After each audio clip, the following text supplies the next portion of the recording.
Hello everyone, welcome to my YouTube channel.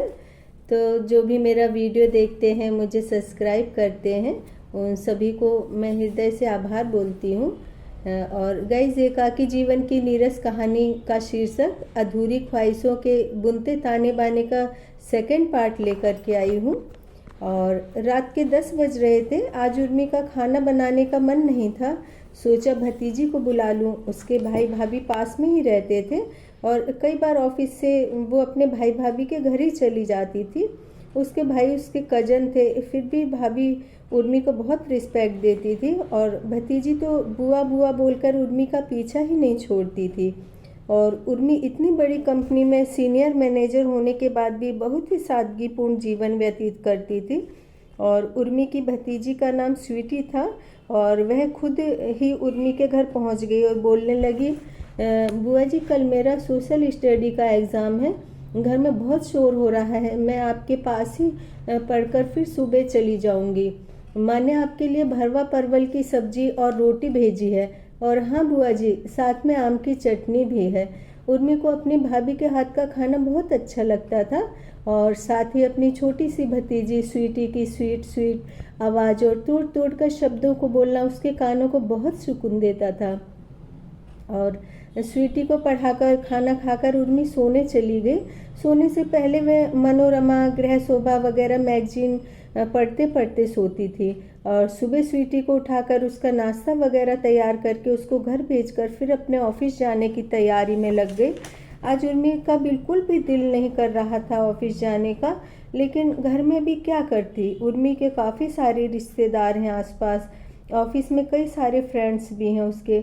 लेकिन guys, जब इंसान ज़िंदगी में एकदम अकेला रह जाता है तो साथी, संगी या रिश्तेदार कोई भी उसके अकेलेपन को दूर नहीं कर सकते।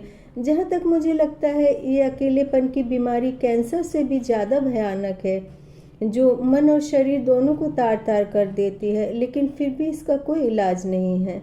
लेकिन उर्मी फिर भी इन विषम परिस्थितियों में कभी भी नहीं भटकी, क्योंकि कठिन परिस्थितियाँ उसको विरासत में मिली थी। जैसे ही उर्मी ऑफिस के लिए निकली, रिक्शा उसको घर के सामने ही मिल गया।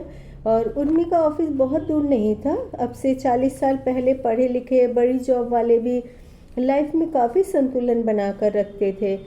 बड़ी गाड़ियों में घूमने से ज़्यादा मेल स्कूटर और फीमेल रिक्शे या लूना या ऑटो में जाना ज़्यादा पसंद करती थी। और उर्मिला के बाबूजी बहुत बड़े बिजनेसमैन होने के बाद भी साइकिल पर जाया करते थे। और जीवन में संतुलन का पाठ उर्मी के बाबूजी ने ही उसको पढ़ाया था। साथ ही कठिन परिस्थितियों में धैर्य किस तरह से रखा जाता है, वो भी बाबूजी ने सिखाया था। और उर्मी को अब भी अच्छी तरह से याद है, जब उर्मी की सबसे छोटी बहन का जन्म हुआ था तो उर्मी की माँ बहुत रोई थी कि 4 बेटियां हो गई और एक अकेला भाई है। तो उर्मी के बाबूजी ने तीनों बहनों और नन्ही सी परी की तरफ हाथ कर दिखाते हुए कहा, ये मेरे चारों बेटे हैं और यदि मैं दुनिया में ना भी रहूं तो इन मेरे चारों बेटों को प्रोफेसर, इंजीनियर, डॉक्टर और स्पोर्ट्स चैंपियन बनाना।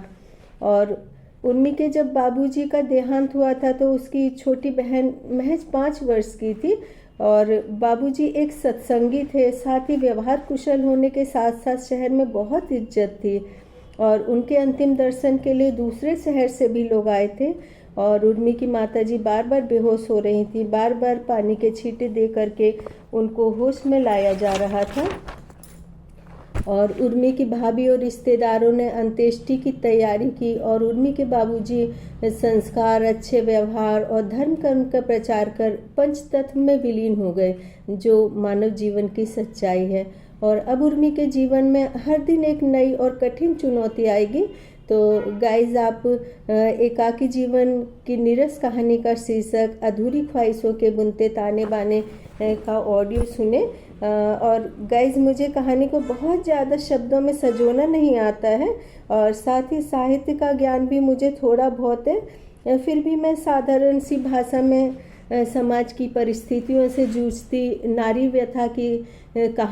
व्यथा को कहानी के रूप में लेकर के आई हूँ। तो प्लीज़ आप मेरा ऑडियो सुने और मुझे सब्सक्राइब करें। और नेक्स्ट संडे को मैं थर्ड पार्ट लेकर के आऊँगी इस कहानी का।